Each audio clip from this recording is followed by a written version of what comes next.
મિત્રો, બીજા વર્ષમાં આપણે કોર્સ 7માં પ્રકરણ પ્રથમની શરૂઆત કરી હતી. એમાં કેટલીક આરોગ્યનું એ સમુદાયમાં કામ કરતી સ્વૈચ્છિક સંસ્થાનો પરિચય એ મેળવો. એ સંસ્થાને અનુસંધાને આપણે આરોગ્યના સંદર્ભમાં આપણે આગળ કામ કરવાનું છે. તો એ કામમાં આપણે શું કરી શકીએ, તો એ સંદર્ભમાં એ અહીંયા કેટલીક પ્રવૃત્તિઓની વાત મૂકેલી છે. આર્થિક દ્રષ્ટિએ, પરિણામની દ્રષ્ટિએ શાળા સ્વચ્છતા અને સ્વાસ્થ્ય કાર્યક્રમ જનસમુદાય અને ભાવિ પેઢીના આરોગ્યનું સ્તર ઊંચું લાવવા માટે એક મહત્ત્વનું એ માધ્યમ છે. એ આપણે સૌ અનુભવ્યું. અત્યારની પરિસ્થિતિમાં આપણે સૌ જોઈએ તો આપણે ક્યાંય બહાર જઈ શકતા નથી, સમૂહમાં ભેગા મળી શકતા નથી, એક સાથે એ અભ્યાસક્રમ કરી શકતા નથી. તો આ બધું જ એ આપણને જીવતા જીવનમાં આપણા આરોગ્યને સારું રાખીને કેમ જીવી શકાય એને એક મહત્ત્વની તાલીમ આપણને મળી રહી છે, એમ હું માનું છું. પણ એની સાથે જ આપણે પણ આપણા શરીરને વધારે સરસ રીતે કેળવી શકીએ એના માટેની પણ કેટલીક કાળજીઓ એ શાળા લેવલે એ લેવાની થાય છે. અને એ કાળજીઓના સંદર્ભે એ શાળા સ્વચ્છતા અને આરોગ્યની એ વાત તમારી આગળ મારે મૂકવાની છે. તો એના કેટલાક વિવિધ હેતુઓ અને કેટલીક પ્રવૃત્તિઓ એ કઈ કઈ કરી શકાય એની વાત મારે ખાસ કરીને તમારી આગળ કરવાની છે. તો પહેલી છે એ શાળા સ્વચ્છતા, આરોગ્ય, વાતાવરણની આવશ્યક સુવિધાઓ ઉપલબ્ધ એ શાળામાં હોવી જોઈએ. એટલે કે પાણી અને સેનિટેશનની સંપૂર્ણ વ્યવસ્થા એ શાળા કક્ષા હોય એ બહુ જરૂરી, અનિવાર્ય છે. અને બંને બહેનો અને ભાઈઓ માટેની વ્યવસ્થા પણ યોગ્ય ચોક્કસ જગ્યાએ એ મુકાયેલી હોય એ પણ આપણે જોવું જોઈએ. વ્યક્તિગત સ્વચ્છતા અને રોગ અટકાયત લક્ષક પ્રવૃત્તિઓ, એમાં ખાસ કરીને આપણે આપણા પોતાના શરીરની કાળજીની વાત લેવાની છે કે ભાઈ આપણે રોજ નિયમિત હાથ પગ ધોઈ લઈએ, સવારે ઉઠીએ એટલે દાંતણ કરી લઈએ, સરસ મજાનું એ નાહી ધોઈ લઈએ, પછી આપણો હળવો નાસ્તો કરીને બાકીની પ્રવૃત્તિ આપણે એ કરીએ. એમ આપણે કપડાં પણ સ્વચ્છ હોવા એ એટલું જ જરૂરી છે. કારણ કે કપડાં પણ એક કાતરા, ઘરમાં ઘણી બધી વખત એવું થાય કે પરિવારના સભ્યો અન્ય જગ્યાએ કામે જતા હોય, નવરા ન હોય, તો આપણા કપડાં એક કાતરા ધોવાય. પણ કપડાં એક કાતરા ધોવાઈ જાય, ચોખ્ખા હોય, સરસ રીતે ઘડીવાળી મુકાયેલા હોય અને આપણે પહેરીને આવીએ, એવું આપણે કરવું જોઈએ. બાળકોના આરોગ્યની તપાસ તો રાજ્ય કક્ષાએ એ દરેક શાળાઓમાં થઈ રહી છે.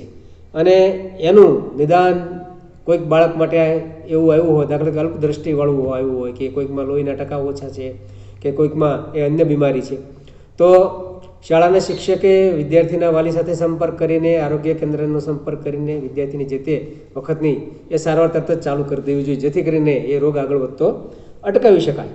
પોષણયુક્ત આહાર અંગેની સેવાઓ, આ બધી જ વસ્તુ આપણે ઘરમાં કાળજી લેવાય છે. મિત્રો, સિઝન પ્રમાણેની એ આપણા ઘરમાં એ ખોરાકમાં પણ પરિવર્તન આવે છે.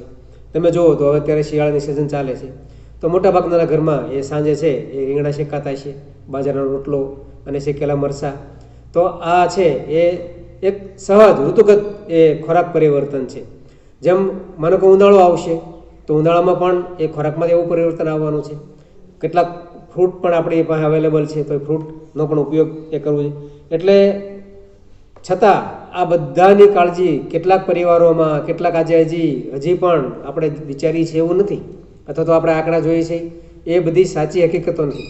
આજે ઘણા બધા છેવાડાના ગામડાના, છેવાડાના વિસ્તારોમાં લોકો નાની એવી ઝૂંપડામાં રહીને એ પોતાનું રોજેરોજનું નથી કમાઈ શકતા, રોજેરોજનું ખાવાનું મળે એટલું નથી ઊભું કરી શકતા, એવા પરિવારો પણ છે. એવા પરિવારના બાળકો પણ શાળામાં આવે છે. તો એના માટે સરકારશ્રીએ યોજના તો કરી છે, મધ્યાહન ભોજન યોજનાની. એમાં જુઓ તમે ટાઈમ ટેબલ ગોઠવું છે, અઠવાડિયામાં કઈ વસ્તુ ક્યારે, કઠોળ છે, પૌષ્ટિક છે, ચરબીયુક્ત ખોરાક છે. તો આ બધું ટાઈમ તો શા માટે? તો કે ભાઈ આપણા એ આહારમાં બધા જ પોષક તત્વો પૂરતા પ્રમાણ મળે એના માટેની એ માથાકૂટો છે. આરોગ્ય શિક્ષણ અંતર્ગત વ્યક્તિગત સ્વચ્છતા, શાળાની સ્વચ્છતા તેમજ ગામની સ્વચ્છતા અંગેની જાગૃતિ, ચેતનાની પ્રવૃત્તિઓ. તો ગામમાં એ બરાબર જો સહકાર મળે પંચાયત બોડીનો, આપણે તેમ જ કહેવું જોઈએ, પણ દરેકનો જો સહકાર મળે તો આપણું ગામ રોજ સાફ થાય. હું તમને એક ઉદાહરણ આપું કે હું 6-7મા ધોરણમાં માલાપરામાં ભણતો હતો. તો એ ગામમાં ત્યારે એવી એક સિસ્ટમ ઊભી થયેલી કે ભાઈ બાળક શાળાએ આવે એ પહેલાં પોતાની ઘરની આગળની શેરીનો ભાગ, પોતાનું જેટલું મકાન છે એટલું વાળી ચોખ્ખું કરી કચરો ભરીને એ શાળાએ આવે. અને એની એક મોનિટરિંગ ટીમ હતી. તો એ મિત્રો એ શાળાએ આવતા પહેલાં દરેક શેરીમાં આંટો મારી લે, જોઈ લે, અને કોઈકે નથી વાળ્યું તો એને એ ફરી વખત એ સૂચના આપવામાં કે આવતીકાલે તારા ઘરની સફાઈ તું કરીને આવજે. તો તો આ થોડોક આવો કાર્યક્રમ કરીએ તો રોજે રોજની સફાઈ આખા ગામની થઈ જાય. પણ માનો કે શક્ય નથી, અને આજે કેટલાક વાલીઓને પણ આ વસ્તુ ગમતી નથી કે મારું બાળક વાળે, મારું બાળક કામ કરે, પણ એ નુકસાન તો અંતે બાળકને જ છે. પણ એ વસ્તુની પ્રતિથી ચોખ્ખાઈ માટેની બાળકો પાસે આગ્રહ રખાવવા માટે મહિને એકાદ વખત પંચાયતનો સહકાર લઈને, આજે તો સરકારશ્રીની ગ્રાન્ટમાંથી પંચાયતમાં કેવા સરસ સાધનો ટ્રેક્ટર સહિતના છે, તો એવા સાધનોનો ઉપયોગ કરીને બાળકો પાસે ગ્રામ સફાઈ કરી ખૂણે ખાંચરે એ પાણીના ખાડા હોય તો ત્યાં શોષ ખાડાઓ કે ગટરમાં એના નિકાલની વ્યવસ્થા થાય એવી સગવડતા સુવિધાઓ ઊભી કરી શકીએ. તો આવું પણ કામ એ આરોગ્યલક્ષી પ્રવૃત્તિમાં કરીને ગામને એ ગોકળિયું ગામ એ બનાવી શકાય. તો આને અંગે કેટલાક સ્વચ્છતાના ઘટકો છે. તો ભાઈ એમાં ઘટકોમાં કયા કયા ઘટકો છે? તો કે પીવાના પાણીનો સંગ્રહ, જાળવણી અને યોગ્ય નિકાલ. આ પહેલી એ જરૂરિયાત આપણી છે કે ભાઈ પીવાનું પાણી ક્યાં હોય, કેવું હોય, આવું સમજવું પડે. હા, સમજવું પડે, કારણ કે આપણે એ લોકો ટેવાયેલા જ નથી કે ભાઈ પાણી ચોખ્ખું પાણી કોને કહેવાય. પછી નકામું જે પાણી વેસ્ટ જાય છે એ પાણીનો યોગ્ય નિકાલ થાય, એની વિગતવાર ચર્ચા આપણે કરીએ. મળમૂત્રનો યોગ્ય નિકાલ થાય, કચરાનો યોગ્ય નિકાલ થાય, ઘર અને ભોજનની સ્વચ્છતાનો યોગ્ય નિકાલ થાય, વ્યક્તિગત સ્વચ્છતા અને ગામની સફાઈ, આ બધા જ એ સ્વચ્છતાના ઘટકો છે. એમાં પહેલી વાત છે એ પાણીના સંગ્રહ અને જાળવણી વાત. આગળ મુદ્દાની ચર્ચા આપણે કરવાના છીએ. તો આપણા ઘરમાં નાનકડું માટલું હોય તો આપણી મા, દાદીમા, બેન કે ઘરમાં જે કોઈ હોય, ભાભી હોય તો ભાભી, એ રોજ સવારે માટલું વિછળે છે. એવું કામ કરે છે ભાઈ? નો વિછળે ન ચાલે. પણ રોજે રોજનું પાણી, વાસી પાણીનો નિકાલ થઈ જાય, કારણ કે અંદર કેટલાક બેક્ટેરિયાને કારણે બેક્ટેરિયાથી પણ રોગો ઉત્પન્ન થાય છે. તો એવું ચોખ્ખું પાણી મળી રહે એટલા માટે રોજ માટલું વિસરાઈ જાય. માટલામાં પાછું ગરણાથી ડબલ પરના ગરણાથી ગાળીને માટલું ભરાય. હવે તો માટલામાં પણ નળ આવી ગયા છે, એટલે ગ્લાસ કે ડોયો કે લોટો એ બોળીને ભરવાની વાત થઈ એ હવે ભૂલાઈ ગઈ છે. તો એ નળથી એ પાણી ભરીને ઊંચેથી પાણી પીવાની ટેવ એ આપણે ઘરમાં એ પાડવી જોઈએ. આના અનુસંધાને શાળા સ્વાસ્થ્ય અભ્યાસક્રમ central education board CBSE central board of school education એવું આખું એનું ફૂલ ફોર્મ છે. તો એણે કેટલાક અભ્યાસક્રમના સિદ્ધાંતો મૂકેલા છે. તો કે એમાં પહેલો સિદ્ધાંત શું છે કે જ્ઞાનને શાળાની બહારના જીવન સાથે જોડવું. માત્ર ઘર કે શાળાના ઓરડું પૂરતું સીમિત નહીં, પણ એને બહાર પણ વિસ્તારો. તમે જો જાતે કામ કરવાની ટેવ પાડશો તો તમને જોઈને બીજા 5 જણાની એવી પ્રતીતિ થશે કે ભાઈ ચાલો આટલું કામ આપણે જાતે કરી લેવું જોઈએ. સુનિશ્ચિત કરવું કે શિક્ષણ ગોખણપટ્ટી આધારિત પદ્ધતિનો ત્યાગ કરે. સમજણથી એ શિક્ષણ મળવું જોઈએ. અત્યારે 10મા અને 12માની ધોરણની પરીક્ષાઓ આવે, લાસ્ટ યરની પરીક્ષાઓ આવે, તો કોલેજની પરીક્ષાઓ ચાલુ છે મિત્રો. તો ઘરમાં તમે હવે અનુભવતા હશો કે ઘરના તમારા જે ભાઈ બહેનો ભણતા હશે એ પરીક્ષા છે એટલે 5-6 કલાક ઊંધા પડીને વાંચી લેશે, ગોખી લેશે, મુદ્દાઓ યાદ રાખી લેશે. પણ મહિના પછી તમે પૂછ્યું કે આ પરીક્ષાના પ્રશ્નનો જવાબ શું આવે તો સંભવશો કે એને યાદ નહીં હોય. શું કામ? તો કે એણે ગોખ્યું હતું, જરૂરિયાત પૂરતું એ યાદ રાખી લીધું, પણ સામાન્ય જીવનના કામમાં નહોતું, એટલા માટે યાદ રહેતું નથી. તો અહીંયા એ કાયમી એ પદ્ધતિ એવી થઈ છે કે ભાઈ કરેલું છે એ આપણને ખપમાં આવવું જોઈએ. એક આપણે ગુજરાતીમાં કહેવાય છે કરેલું કે એળે જતું નથી. એમ જો બરાબર આપણે એ પેલું કરીએ તો એ બરાબર આપણા માટે જ ખપમાં આવે છે. પછી અભ્યાસક્રમને એવી રીતે સમૃદ્ધ કરવો કે પાઠ્યપુસ્તકોથી વધારે આગળ જઈ શકે. આપણે પુસ્તકોના કીડા જેવા થઈ ગયા છીએ મિત્રો કે ભાઈ પુસ્તકમાં જેટલું છે, પુસ્તકમાં જેવા શબ્દો છે, પુસ્તકમાં જેવી વાક્ય રચના છે, એવું જ લખવું ને એવું જ યાદ રાખવું અને એવું જ પરીક્ષામાં એ લખી નાખવાનું.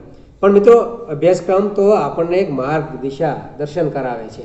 તો એ દિશા દર્શન માટેની વાતમાં એ આપણે પુસ્તકથી પણ આગળ કંઈક નવું સૂજે અથવા તો નવી દ્રષ્ટિ વિકસે એવી એ પદ્ધતિ, એટલે કે પ્રેક્ટિકલ વર્ક વધારે એ મૂકવું જોઈએ. પરીક્ષાઓને વધારે લચીલી બનાવી તેમની કક્ષા ગતિવિધિઓ સાથે જોડવી જોઈએ. તો ભાઈ અત્યારે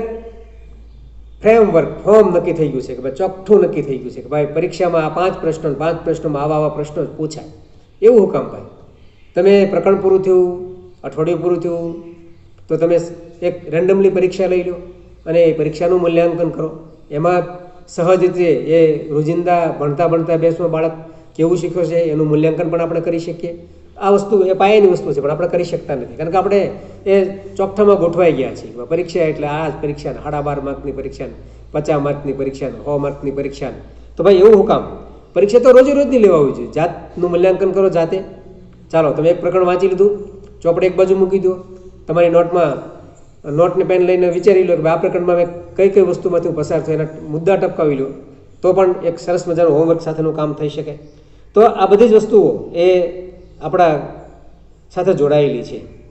આ બધા જ સિદ્ધાંતોમાં તમે જુઓ તો આપણી આવશ્યક વસ્તુઓ જેવી કે ભોજન, પાણી, ઘર પ્રવાહિત સરસ ચોખ્ખું થાય, પોષક તત્વો, આ બધી વસ્તુઓ એ કોઈકને કોઈક રીતે વણાઈ જાય છે. તો આવો એક આપણો અભ્યાસક્રમ એ છે અને અભ્યાસક્રમના અનુસંધાને એ શાળા પાણી શૌચાલય અને સ્વચ્છ શિક્ષણ યોજનાવાળી વાત મૂકેલી છે યુનિસેફે. તો એમાં સ્વચ્છ પાણી તંદુરસ્ત બાળક એવું એક સ્લોગન તમારા પુસ્તકમાં લખેલું છે. ભાઈ સ્વચ્છ પાણી અને તંદુરસ્ત બાળક હું કામ? પાણી સ્વચ્છ ન હોય તો બાળક તંદુરસ્ત ન હોય? ના, ન હોય. આજે આપણને વારંવાર હાથ ધોવરાવે છે. બહારગામથી આવીને તમે હાથ પગ ધોઈ નાખો એવું કામ કહે છે? આરોગ્ય વિભાગવાળા સતત કહે છે કે ભાઈ માસ્ક પહેરો, કોઈ દવાની જરૂર નથી, કાળજી રાખો અને તમે છે એ કોરોનાથી બચો. તો એ જ વસ્તુ આના પાયામાં છે કે તમારા જો હાથ પગ તમે રમીને આવ્યા છો, કંઈક કામ કરીને આવ્યા છો અથવા ચાલીને આવ્યા છો, કોઈક મિત્રો સાથે એ કંઈક મદદ કરવા માટે ગયા છો, તો આપણા હાથ પગ તો એ ધૂળમાં ખરડાવવાના જ છે, ધૂળ ઉડવાની જ છે. હવે એમાંય કેટલાક તો એવા જંતુઓ હશે કે જે શરીરમાં જઈને પણ એ રોગ ઉત્પન્ન કરશે. તો એ શરીરમાં ન જાય એટલા માટે મિત્રો ચોખ્ખા પાણીની વાત કરેલી છે. તો અહીંયા એ શાળા સ્વચ્છતા અંગેની વાત પાણી માટે છે અને એ પાણીથી ઘણા બધા રોગો થાય છે. તો કે પાણીથી કેવા કેવા રોગો થાય છે એ પણ આપણે આમાં જોવા સમજવાનું છે. તો સૌથી પહેલાં એ સ્વચ્છ પાણીની વાત એ આપણે કરવાની છે અને એ જીવન પોષક માટે મિત્રો મહત્ત્વનું ઘટક છે પાણી. એમ કહેવાય છે કે આપણા શરીરમાં છે 70% પાણી એ છે. જો પાણી ઘટે એટલે ઘણા બધા પ્રશ્નો ઊભા થાય. ઉનાળામાં તમે જુઓ તો ડૉક્ટર તમને એમ કે વારંવાર પાણી પીવો અને સહજ નિયમ પ્રમાણે એમ કહેવાય છે કે તમારે રોજનું 2.5 થી 3 લીટર પાણી તો પેટમાં જવું જોઈએ. પણ એ આપણે કેટલું કરી શકીએ ખબર નથી. તો અહીંયા એ હાનિકારક જ્યારે પાણી પીવા જાય છે ત્યારે મોટાભાગે ઉલટી ઝાડાના કેસ એ થાય છે. અને જ્યારે સિઝન બદલે છે ત્યારે ચોમાસાનું પહેલું પાણી મિત્રો નવું પાણી જે કૂવા કે ડંકીના ડારમાં કે જ્યારે આવે છે અને એ જ્યારે આપણી પાસે આવે છે ત્યારે મોટાભાગના એ રોગો આપણને એ થતા હોય છે. એટલે અશુદ્ધ પાણીથી એ છે 80% જેટલા રોગો એ થાય છે અને મૃત્યુ પામનાર કેસોમાં પણ 90 થી 95% કેસ એવા છે કે આવા રોગોને કારણે એ મૃત્યુ પામેલા છે. પાણી અને એના રોગોની એ સીધી વાત કરીએ તો પાણી સાથે સીધી કાટકીરી સંકળાયેલા રોગોમાં પાણીજન્ય રોગો કયા કયા? તો કે ભાઈ સૂક્ષ્મ જીવાણુથી થતા રોગો, ઝાડા, ઉલટી, ટાઇફોઇડ, પેરાટાઇફોઇડ, કમળો, મરડો, કોલેરા વગેરે રોગો છે. પછી અપૂરતા જળથી અને સફાઈની કાળજી વગર જે રોગો થાય છે. તો કે એમાં શું થાય છે? આપણે બરાબર એ સવારે સ્નાન કરતા હોઈએ તો આપણા અંગોને બરાબર સાબુથી ઘસીને સાફ ન કરીએ, ઉતાવળે જ 2 પાણીના લોટામાં તેમ નાખીને શરીર પલાળીને ઊભા થઈ જાય તો પણ કેટલાક રોગો એ થાય છે. તેમાં ખાસ કરીને ખસ છે, ગુમડા છે, આંખ આવવી છે, ચાંદા પડવા છે, આવા રોગો થાય છે. કેટલાક પાણીમાંથી ઉત્પન્ન થતા મચ્છરોથી ઊભા થતા રોગો છે. તો એમાં એ જોઈએ તો મેલેરિયા છે, ચિકનગુનિયા છે, ડેન્ગ્યુ છે, હાથીપગો છે વગેરે રોગો છે એ મચ્છર કરવાથી એ આપણને થાય છે. આ બધાને પછી એમ થાય કે પાણી કેવું હોવું જોઈએ ભાઈ? આ બધા રોગ ન થાય એના માટે પાણી કેવું જોઈએ? તો કોઈ પાણી સ્વચ્છ ચોખ્ખું હોવું જોઈએ, ગંધ રહિત હોવું જોઈએ, સ્વાદમાં ભાવે તેવું હોવું જોઈએ, હાનિકારક રસાયણો ક્ષારો વિનાનું હોવું જોઈએ, રોગકારક સૂક્ષ્મ જીવો વિનાનું. આ બધાનું એક જ તમને હું દાખલો આપું. અત્યારે આપણે જે પાણી પીએ છીએ એ મોટાભાગે દરેક ગામડાઓમાં મહી પરિયોજનાનું પાણી પહોંચી ગયું છે. પણ એ પાણી નર્મદામાંથી નીકળે આપણા ગામમાં કૂવા કે આપણા ઘરના નળ સુધી આવે તો કેટલી બધી ખુલ્લી જગ્યામાં પસાર થાય છે. કંઈક વનસ્પતિઓ છે, કંઈક ખડ છે, કંઈક પશુ પક્ષીઓ છે, કંઈક પશુઓ પાણી પીવે છે, કંઈક પશુ પક્ષી મરી જાય છે. આ બધી વસ્તુ એમાં સમાવેશ થયો. પણ આપણે તો અહીંયા આવે એટલે સરસ મીઠું, કારણ કે શા માટે? વરસાદનું પાણી છે, કડક છે, પણ એ શુદ્ધ છે એમ માની ન લેવું જોઈએ. તો એના માટે પણ કાળજી લેવી જોઈએ. હવે તો મોટાભાગના ઘરોમાં જુઓ તો આરો પ્લાન્ટ છે, પાણી શુદ્ધિકરણ કરીને જ પાણી પીવે છે. તો એમાં પણ સિસ્ટમ છે, તમારે કેટલા ટકા એ ક્ષારો ઘટાડવા છે. તો આપણા શરીરમાં છે એ 70% સુધીનું પ્રમાણનું પાણી જાય એ પાણી યોગ્ય પ્રમાણ માપ છે. પછી એકદમ શુદ્ધ કરી નાખો તો એ પાણીના પણ પ્રશ્નો છે કે ક્ષાર ઘટે છે, કેટલાક પોષક તત્વો ઘટે છે, તો એના કારણે પણ કેટલાક રોગો ઉત્પન્ન થાય છે. તો આ બધું આપણે એ કાળજી ખાસ રાખવાની છે. અને શાળા કક્ષાએની જ્યારે વાત કરીએ છીએ ત્યારે કે ભાઈ શાળા કક્ષાએ પાણીની ઓરડી અથવા તો પાણી માટેની ટાંકી અથવા પાણી માટેનું સ્ટેન્ડ કે વ્યવસ્થા જે છે તો એના સંદર્ભમાં શું વિચારવું? તો પાણીની ટાંકી માનો કે એક જગ્યા પર ફિટ કરી દીધી છે, આપણે નિશાળમાં છે એ 1000 કે 500 લીટરનો ટાંકો છે, તો ટાંકામાં પહેલી વખતે તો જે ટાંકામાંથી પાણી લઈએ છીએ, આઉટલેટ મૂકીએ છીએ, એને તળિયેથી 1.5 થી 2 ઇંચ ઊંચું મૂકવું જોઈએ. કારણ કે પાણીમાં ઘણા બધા ક્ષારો છે, અને ક્ષારો એવા છે કે કેટલાક દ્રાવ્ય છે, કેટલાક અદ્રાવ્ય ક્ષારો છે. અદ્રાવ્ય ક્ષારો છે ધીમે ધીમે પાણીનો ટાંકો ભરાઈ જાય એટલે તળિયે બેસી જાય. તમે 4-6 મહિને પાણીના ટાંકામાં નજર કરો તો તમને દેખાય કે મારા પાણીમાં કેટલાક ક્ષાર છે. આજે અમારે ત્યાં બોરનું પાણી આવે છે 800, 900, 1000 ફૂટથી, અને એ પાણી એટલું બધું ગરમ ઉફાળવું, શિયાળામાં પણ ગરમ પાણી કર્યા વગર નાહી શકાય એવું પાણી આવે છે. પણ એ પાણીને ડોલને ભરીને 1 કલાક તમે મૂકી દો તો તમને ઘણા બધા ક્ષારો જોવા મળે, અને આ ક્ષારો કેવા છે કે બધા જ એ ધીમે ધીમે શરીરને નુકસાન કરનારા છે. તો આવા ક્ષારો ઓછામાં ઓછા જાય એના માટેની આપણે મથામણ કરવાની છે. પછી જે નળની વ્યવસ્થા શાળા કક્ષાએ કરેલી છે તે બાળકોની ઊંચાઈ પ્રમાણે હોવી જોઈએ અને બાળકોની સંખ્યા પ્રમાણે નળ હોવો જોઈએ. આ 2 વસ્તુ ખાસ ધ્યાન રાખવી. બાળક પહોંચી શકે, નળ ચાલુ કરીને સહજ રીતે પાણી પી શકે એટલી ઊંચાઈએ નળ મૂકવો જોઈએ. પાણી છે એ લીક પ્રૂફ હોવું જોઈએ, એટલે એમાંથી પાણી લીકેજ થતું ન હોય. લીકેજ થતું હોય તો લીલ થશે મિત્રો, અને લીલ થાય એ પહેલાં ત્યાં પાણીનો એ ટાંકો એ સહજ રીતે રિપેરિંગ કરીને પાણી ટપકતું બંધ કરવું જોઈએ. વેસ્ટ પાણીનો નિકાલ, તમે પાણી પીવાના સ્ટેન્ડમાં એવી રીતે ઢાળ આપો કે બાળકો ઊભો છે ત્યાંથી નળની સાઈડમાં એ પાણી નીક દ્વારા એ બગીચામાં જતું હોય અથવા તો એ નક્કી કરેલા એ ગ્રામ પંચાયતની ગટર હોય તો ગટર કનેક્શનમાં એ ભળી જતું હોય તો એવી વ્યવસ્થા આપણે વેસ્ટ વોટરની એ ખાસ કરીને એ કરવી જોઈએ. આ બધી જ સુવિધા એ શાળા કક્ષાએ હોવી જરૂરી છે. કેટલીક શાળાઓ સદ્ધર હોય, કેટલાક શાળાઓમાં સરસ મજાના કાર્યક્રમોને કારણે દાતાઓ મળતા હોય, સારી આવક મળતી હોય, તો અંડરગ્રાઉન્ડ કે ભૂગર્ભ ટાંકો પણ એ કરીને વરસાદી પાણી ભેગું કરીને આખા વર્ષનું સરસ ચોખ્ખું પાણી એ આપણે ભેગું કરી એ શકીએ. તો આ બધું જ એ શુદ્ધ પાણી માટેની વ્યવસ્થા માટે આપણે કરવું જોઈએ. નકામા પાણીનો નિકાલ યોગ્ય રીતે થાય એ બહુ જરૂરી છે, કારણ કે જો પાણી ભરાશે તો તે મચ્છર થશે, ગંદકી થશે, અને એમાંથી એ દુર્ગંધ પણ એ આપણને આવે છે. એટલે રોજે રોજ નીક સાફ થવી જોઈએ. પાણીના નિકાલનું મોઢું બંધાઈ ગયું તો મોઢું સાફ થઈ જવું જોઈએ, અને પાણી છે એ યોગ્ય જગ્યાએ એ વહી જવું જોઈએ. મધ્યાહન ભોજનના રસોડામાંથી આવતું હોય કે સેનિટેશન યુનિટમાંથી આવતું હોય કે પછી પીવાના પાણીના સ્થળનું પાણી ભેગું થતું હોય તો એ બધા પાણીનું એક જગ્યાએથી એનો નિકાલની વ્યવસ્થા એ કરી નાખવી જોઈએ. તો આ પાણી સંદર્ભે એ આટલી વાત એ તમારી આગળ મારે મૂકવાની હતી.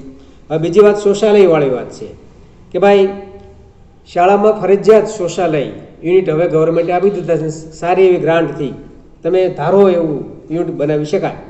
તો આની ઉપયોગ કરવાની રીત બાળકોને સમજાવવાની છે. હવે મોટાભાગના ઘરોમાં આજે એ કેટલીક સરકારની સહાય અને કેટલીક કુટુંબોની જાગૃતતાને કારણે દરેક ઘરોમાં આજે પ્લાન બનાવે તો સાથે એ એટેચ સંડાસ અને બાથરૂમ જોઈન્ટ કરીને પ્લાન બનતા હોય છે. એટલે મોટાભાગના બાળકોને આ ટેવ પડી ગઈ. પણ એક કુટુંબમાંથી મોટી ટેવ એ કહે કે ભાઈ શૌચાલયનો ઉપયોગ કર્યા પછી હાથ પગ ધોવાની ટેવ નથી, તો એ ટેવ પહેલાં પાડવું જોઈએ કે ભાઈ ઉપયોગ કર્યા પછી ત્યાં સરસ મજાની વોશ બેઝ હોય, બાળકની ઊંચાઈ પ્રમાણે ત્યાં હેન્ડ વોશ કે સાબુ મુકાયેલો હોય, ત્યાં એકાદ કડા ઉપર સરસ મજાનો ચોખ્ખો રૂમાલ મુકાયેલો હોય, એટલે બહાર નીકળે હાથ ધોઈ નાખે અને લૂસીને પછી એ પોતાના કામમાં લાગે. તો આવું બધું એ વસ્તુ હજી પણ મિત્રો 20 થી 25% લોકો એવા છે કે જેના ઘરમાં જાજરૂ બાથરૂમ નથી. તમે જોજો સવારના પરમાં ક્યારેક વહેલા ઉઠી જજો અને ગામના પાદરનો એક મુખ્ય રસ્તો હોય એ રસ્તાની બાજુમાં અવલોકન કરજો તો તમને ઘણા બધા નજરે ડબલું લઈને પણ જતા જોવા મળશે. આજે આ પદ્ધતિ ન છૂટકાની વ્યવસ્થાની છે, પણ સારી પદ્ધતિ નથી મિત્રો. પણ છતાં આ બધાનો ઉપયોગ તો એ થાય છે, અને એના મારફત જીવાણુઓ એ ઉત્પન્ન થાય છે, અને જીવાણુ હવા મારફત પણ આપણા શરીરમાં એ દાખલ થાય છે અને રોગના ભોગ આપણને બનાવે છે. તો આ હવા, પાણી અને જમીન, શાકભાજી અને માખી વગેરેનો એ સમાવેશ થાય છે. તો ક્યાં? તો આપણા ભોજન ઉપર. આપણે જમવા બેસીએ ત્યારે આપણને નરી આંખે દેખાતું નથી મિત્રો, પણ રોટલીનું બટકું કે ગોળ કે એવું કંઈક ગળપણ વળે મૂકી થાય બણબણતી માખીઓ ભેગી થાય છે. માખીની એક પ્રકૃતિ છે કે એને પોતાને રસ ખેંચવો હશે, સૂચવો હશે, એટલા માટે એ ત્યાં વસ્તુ ઉપર પહેલાં ઉલટી કરે છે અને પોતાની અંદર એક સૂઈ રહેલી છે જેને શૃંગિકા એવું નામ એ આપેલું છે. તો એનાથી એ ત્યાં બરાબર પ્રવાહી બનાવે છે અને પછી એનો ઉપયોગ કરે છે. એટલે બહારથી લયેલી ગંદકી એ આપણા ખોરાક ઉપર મૂકે છે ને એ ખોરાક આપણે પછી પેટમાં આરોગીએ છીએ એટલે આવું જાય છે. એટલે આ બધું જ જો બરાબર ધ્યાન રાખીએ તો કેટલાક રોગો એ અટકી જાય. શાળામાં જાજુની જરૂરિયાત સંદર્ભમાં તો એ આંગણામાં નજીકમાં બહુ દૂર નહીં. જો કે હવે અત્યારે એક મોટા પ્લોટોના પ્રશ્નો છે, કેમ્પસના પ્રશ્નો છે કે જગ્યા પૂરતી નથી, એટલે નજીકમાં યુનિટ એ બનાવવું પડે છે. તો બાળક બહુ સહજ રીતેથી, ઘણી વખત બાળક નાનું હોય, પહેલાં બીજા ધોરણમાં થાય તો એને એક બીક લાગતી હોય કે મારે પેશાબ કરવા માટે કે ઝાડામાં જવા માટે શિક્ષકની રજા ક્યાં લેવી, અને બેસી રહે. તો ઘણી બધી વખત શાળામાં આપણે એવું જોવા મળે, પહેલાં બીજા ધોરણના છોકરાઓ છે એ પોતાના કપડાં એ ભીના કરી દે છે. તો આ એક ભય છે કે ભાઈ મારે ક્યાં જવું. તો નજીકથી એ સરસ રીતે કરી શકે એવી વ્યવસ્થા કરવી જોઈએ. માંદગી સામે એનું રક્ષણ કરે છે. જો આ બરાબર યોગ્ય સમયે નિકાલ કરી નાખે તો સ્ફૂર્તિ અને તંદુરસ્તીમાં પણ એ ફાયદો રહે છે. આરોગ્ય રક્ષક તરીકે એ મોટું પ્રોત્સાહન મિત્રો આપે છે. એટલે મોટાભાગના એ બાળકોમાં તમે જુઓ, ઘરમાં ઉઠે એટલે થોડું ઘણું એ નાસ્તો થઈ જાય, પછી એ કુદરતી હાજતનું પતાવી લે, પછી એ ઘરમાં છે મમ્મી કે બેન કે દાદીમાં છે એ બાળકને નવરાવણ કરે. શું માટે? કે સરસ ચોખ્ખું એ થઈ જાય, અને એને કારણે ઘણા બધા રોગોથી એ બચી શકાય છે. આ બધી વસ્તુઓમાં એ શાળામાં આપણે જોઈએ તો કુમાર અને કન્યા માટેના બાંધકામના ઘટકો બંનેને અલગ અલગ કરવું જોઈએ. તો એના માટે શું? તો કે ભાઈ 2.5x2 એક ચોક્કસ પ્રમાણનું માપ છે બાળકો માટે. સામાન્ય 2.5-3નું આપણા ઘરમાં હોય, પણ 2.5x2નું એ સંડાસ કે મૂતળી હોવી જોઈએ, એને કડીથી બંધ થઈ શકે એવું બારણું હોવું જોઈએ, એના માટે અંદર પાણીની વ્યવસ્થા હોવી જોઈએ, કુદરતી હવાની અવર જવર થાય એના માટે વેન્ટિલેટર એકાદું જાળિયું આપણે કહીએ છીએ એવું મૂકેલું હોવું જોઈએ. કપડાં એ ટીંગાડવા માટેની એકાદી કડી અથવા તો ત્યાં નાનકડું પાટિયું એ મૂકી રાખવું જોઈએ. આ બધી જ વસ્તુ એની સાથે એ જોડાયેલી છે. તો આ બધામાં આપણે જોઈએ તો 40 છોકરાઓ દીઠ એક શૌચાલય અને 25 બહેનો દીઠ એક શૌચાલયની જરૂર પડે છે. ઉત્તમ યુનિટ 20નું છે કે 20 બાળકોએ એક યુનિટ બનાવીએ તો સરસ રીતે એ આપણે આ બધું કરી શકીએ. તો આ બધી જ ટેવો એ ધીમે ધીમે તમે બાળકને સાથે રાખીને એની ઉપર વ્યક્તિગત ધ્યાન આપીને કરશો તો બાળકો સરસ રીતે કરતા હોય છે. તો આમાં સ્વચ્છતા એક મુદ્દો મૂકેલો છે ને એમાં એક એ પેટા મુદ્દો કે સ્વચ્છતાનો જાદુ એવો આપણા પુસ્તકમાં એક મુદ્દો મુકાયેલો છે. તો કે ભાઈ આરોગ્યલક્ષી એ બાંધકામથી માંડીને બાળકો એ બરાબર ઇન્ફ્રાસ્ટ્રક્ચરનો ઉપયોગ કરી શકે ત્યાં સુધીની એ વિગતો ધ્યાનમાં એ લીધેલી છે. કે ભાઈ બાળક હાથ ધોવે છે તો હાથ કેવી રીતે ધોવે છે, નખ ઘસે છે, 2-4 સામસામા આંગળા ભેગા કરીને હાથ ઘસીને ધોવે છે, પછી ટુવાલથી લૂસે છે કે નથી લૂસતા, પોતાના નખ કાપેલા છે કે નથી કાપેલા, આ બધી વસ્તુ એની અંદર એ આવી જાય છે. એટલે બરાબર જીવાણું એ સાફ કરી લે એના માટેની વાત થયેલી છે. પછી મધ્યાહન ભોજન યોજના બાળક માટે દરેક શાળામાં છે અને રિસેસના સમયે બાળકને આ ભોજન પીરસવામાં આવે છે. ત્યારે પણ એનું એક અવલોકન કરવું જોઈએ, ત્યાં પણ એક સ્વયંશિસ્ત ઊભી કરવાનો પ્રયત્ન કરવો જોઈએ કે ભાઈ બાળક વર્ગખંડમાંથી આવ્યું, બેલ પડ્યો, મધ્યાહન ભોજન એમ લાઈનમાં ઊભું રહી ગયું, પણ એ પહેલાં પોતે હાથ પગ ધોવા ગયું કે નથી ગયું, ડીશ પોતાની સાફ શેક નથી, પોતે જમે છે તો એ પોતાના કપડાં બગડતા નથી ને, આ બધી નાની નાની કાળજી એ ટેવ સામે રાખીને બાળકો પાસે રાખીને ઊભા કરવાની એ વાત છે. તો આ બધું જો ધીમે ધીમે કાળજી રાખશું તો બાળકો પોતાનું સ્વચ્છતાનું કામ એ જાતે કરતા એ થઈ જશે. પછી શાળા કક્ષાએ રોજ કરવાની વસ્તુ, અઠવાડિયે કરવાની વસ્તુ અને મહિને કરવાની વસ્તુ ની 3 વિભાગો વહેંચેલા છે. રોજ કરવાની વસ્તુ શું?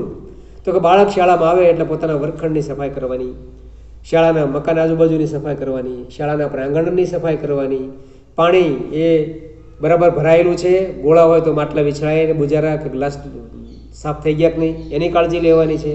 મધ્યાહન ભોજનના રસોડાની એ સફાઈ એ જોઈ લેવાની છે. નળ લીકેજ હોય તો એનું લીકેજ બંધ કરવાનું છે. પછી એ ટોયલેટ સફાઈ પણ ક્રમશઃ વિદ્યાર્થીઓના દરેકના વારા હોય પ્રમાણે ગ્રુપ પ્રમાણેનું કામ સોંપવાનું છે, જેને આપણી ભાષામાં આપણે ગૃહકાર્ય એવો શબ્દ વાપરીએ છીએ. કે રોજિંદી દિનચર્યામાં આપણે એ લોકભારતીમાં તમે જુઓ, સવારે ઉઠો 5:30 ત્યારથી તમારું કામ શરૂ થાય તે રાતના 10 વાગ્યે તમે સૂવો ત્યાં સુધીની દિનચર્યા છે. તો એ દિનચર્યાનો અમલ થાય તો બરાબર વેલસેટ બધું ચાલે. અને એક આપણા આરોગ્ય માટે ઉત્તમ દિનચર્યા વડીલોએ ઘડેલી છે. અને તમે જુઓ તો ક્યાંય એ ખેંચાવું ન પડે છતાં આપણું સહજ કામ થઈ જાય. હું તમને દાખલા તરીકે એમ કહું, 5:30 તમે છાત્રાલયમાં જાગ્યા પછી તમે બ્રશ કર્યું, બ્રશ કર્યા પછી તમને સોંપાયેલું નાનું મોટું તમારું પ્રાંગણનું છે, તમારા રસોડાનું છે, શાક કાપવાનું છે, કે તમારું એ સેનિટેશનનું સફાઈનું કામ છે, એ કામ કરી લો, પરવારી લો, હાથ પગ મોઢું ધોઈ લો, ત્યાં તમારો સરસ મજાનો નાસ્તો તૈયાર થઈ ગયો. નાસ્તો કરી લો અને તમે 15-20 મિનિટ આમ તેમ ફ્રેશ થાવ એટલે વર્ગમાં બેસવાનું. તે 7:30 થી 10:30 સુધી વર્ગ, પછી 10:30 થી 1:30 વાગ્યા સુધીમાં શું કરવાનું? તો કે ભાઈ 10:30 પછી તમે સરસ રીતે તમારું સ્નાનનું કામ પતાવી લો, તમારા કપડાં ધોવાઈ જાય, તમે કપડાં નાવાનું પતાવો કે ભોજન તૈયાર હોય તો ભોજન થઈ જાય. ભોજન પછી એ 1-1.5 કલાક તમે સ્વાધ્યાય એ માટેનો સમય મળે, થોડો ઘણો આરામ કરો તો આરામ થઈ જાય. તો આ બધી વસ્તુ એની સાથે મિત્રો જોડાયેલી છે. તો એવું કામ એ શાળા કક્ષાએ પણ કરવાની છે. પછી અઠવાડિયે કરવાની સફાઈમાં તો ભાઈ મોટું ચોક કે કમ્પાઉન્ડ હોય તો એની સફાઈ કરવાની. વીજળીના ઉપકરણો ઉપર માનો કે લાઇટનો લેમ્પ છે કે ટ્યુબલાઇટ છે કે એવું છે તો એની ઉપર એ સરસ મજાનું છે એ કપડું મરાઈ જાય. પછી શાળાનું ફર્નિચર, પુસ્તકાલયના ટેબલ ખુરશી હોય તો એ, ઓફિસના ટેબલ ખુરશી હોય તો એ, વર્ગખંડના ટેબલ ખુરશી હોય એની ઉપર કપડું મરાઈ જાય. અને શાળાની લાઇબ્રેરીના પુસ્તકોને પણ એ સફાઈમાં એ લઈ લેવા જોઈએ અને કેટલું ફાઇલ કરી લેવું જોઈએ. દર મહિને તમામ પાણીના ટાંકાઓ એ સાફ કરવા જોઈએ. અને શાળા ઉપરનું જો ધાબુ ઉપર ચડી શકાય એમ હોય તો ઉપરનું ધાબુ અથવા તો અગાશી પણ એ દર અઠવાડિયે આપણે એક વખત વાળી લેવી જોઈએ. તો આ બધું જ એ આપણી સાથે જોડાયેલી વસ્તુ છે મિત્રો. અને આ જો બરાબર કાળજી લેશું તો આપણે આપણી સ્વચ્છતા, આપણા આરોગ્ય, આપણા રોગોને સમજીને એ આપણે જાતે જ એનો ઉપચાર કરી શકશું. અને જો આટલું કરશું તો ઓછામાં ઓછા માંદા પડશું. તો આ પહેલા પ્રકરણમાં મારે તમને આટલી વાત એ આજના એ વર્ગમાં કરવાની હતી. હવે જ્યારે મળશું ત્યારે બીજું પ્રકરણ આપણે એ ચાલુ કરશું અને આ જ રીતે એક બીજો વિડીયો પણ તમને એ આ જ રીતે મૂકીને આપણે બીજા પ્રકરણની શરૂઆત કરાવશું. જય હિન્દ.